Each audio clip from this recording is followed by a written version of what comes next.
я вот сейчас вспоминаю, тогда по силе своей молодости я не понимала, с какими талантливыми людьми я работала.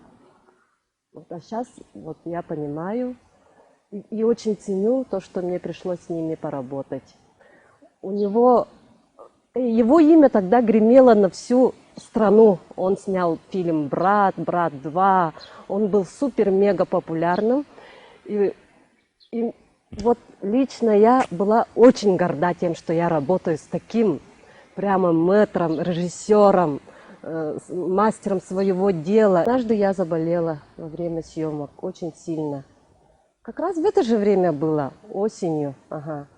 Так, я заболела, у меня была температура, заболело горло, ангина была, короче, я встать не могла. И вот приходит Алексей Балабанов, ему уже доложили то, что актриса больна. И он подошел ко мне, взял мою руку и сказал: «Анечка, ты главное, сейчас не болей, ты должна быть ответственной. Ты должна быть ответственной. Из-за тебя мы все зависим в данное время. Ты должна быть ответственной. Пролечись хорошенько. Вот я тебе даю 2 дня, ты за эти 2 дня должна выздороветь», он сказал. Я сказала: «Хорошо». И там сцена была, где я перехожу речку. И прямо внутри меня одели какой-то костюм, ну, чтобы одежда, чтобы я не промокла. И прямо вот я не должна была падать, но я там упала, короче. Я упала. Я такая: блин, сейчас режиссер меня будет ругать за то, что я упала. Но в фильм вошел именно тот кадр, где я упала.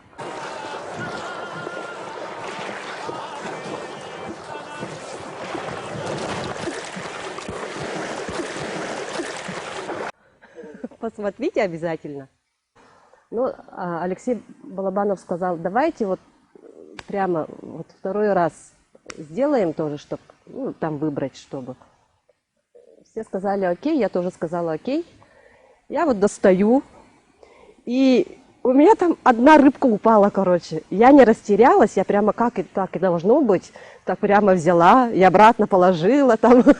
И в фильм вошел именно тот кадр, где я рыбку уронила.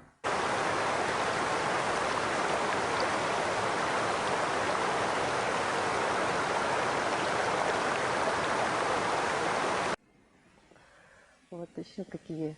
Ну, воспоминаний очень много, конечно. Очень теплые воспоминания про наш фильм. Он от меня требовал то, что я, несмотря ни на что, люблю мужа.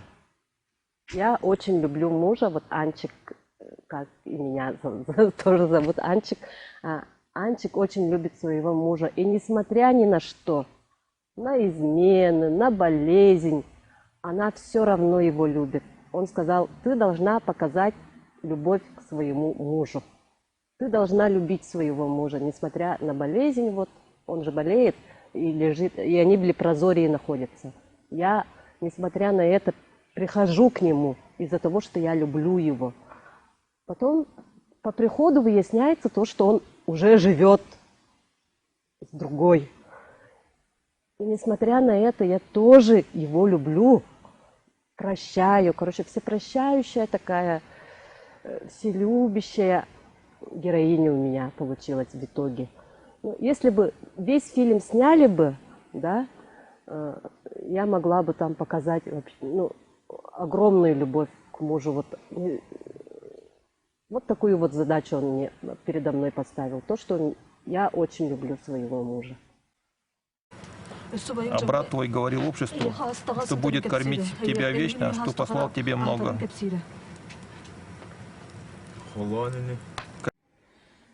На съемочной площадке я общалась со всеми.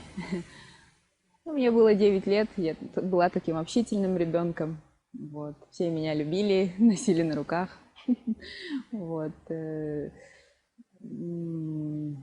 Больше всех я общалась, наверное, с детьми, потому что мы были маленькие, играли все время, бегали туда-сюда по съемочной площадке. Алексей Октябринович, он никогда не делил актеров на взрослый и маленький, да. То есть он не делил на взрослых и детей. Он работал одинаково, он требовал одинаково со всех. Он был очень требовательный, он был очень четкий, точный и всегда знал, чего хотел. И даже будучи маленьким ребенком, я понимала, что все это серьезно, и все его указания, все его вот требования, они и детьми в том числе, и взрослыми, они выполнялись беспрекословно. И он был очень вдохновлен, и рядом находящиеся с ним люди тоже были все вдохновлены. И вот это все передалось и нам. Вот мы все были вдохновлены, я в свою очередь была вдохновлена работой с ним. То, что я работаю с ним, я была вдохновленная и прямо гордилась этим. Я и сейчас очень горжусь, то, что я с ним работала. И он говорил то, что вот брат 2 он снял, потом «Люди и уроды» он снял. И он говорит, я хочу снять сейчас свой фильм. Я не знаю, что он имел в виду, но он говорил, я хочу сейчас снять свой фильм.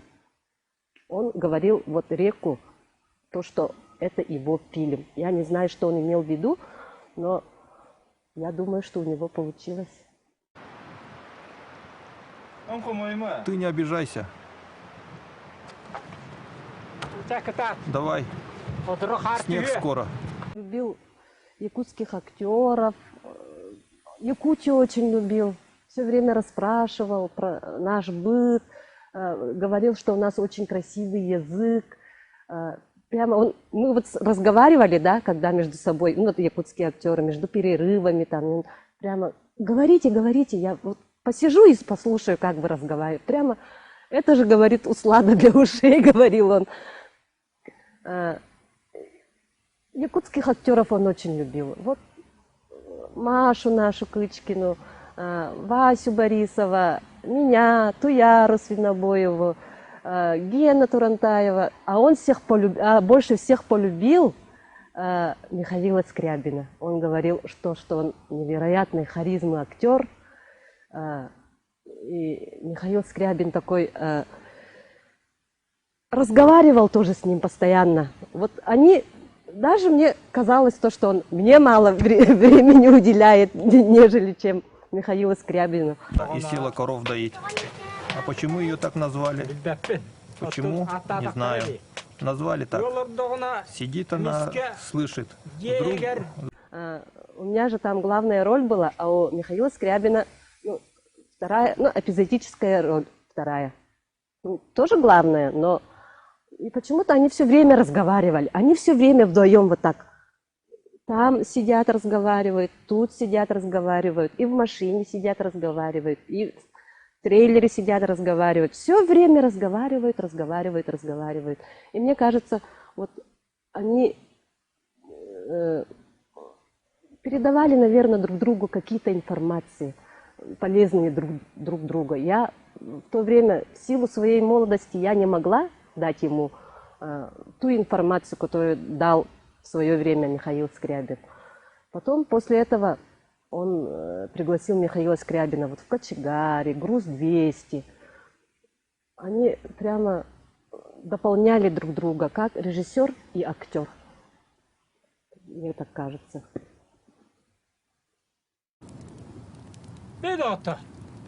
Эй, люди, а не устроите ли нам праздник?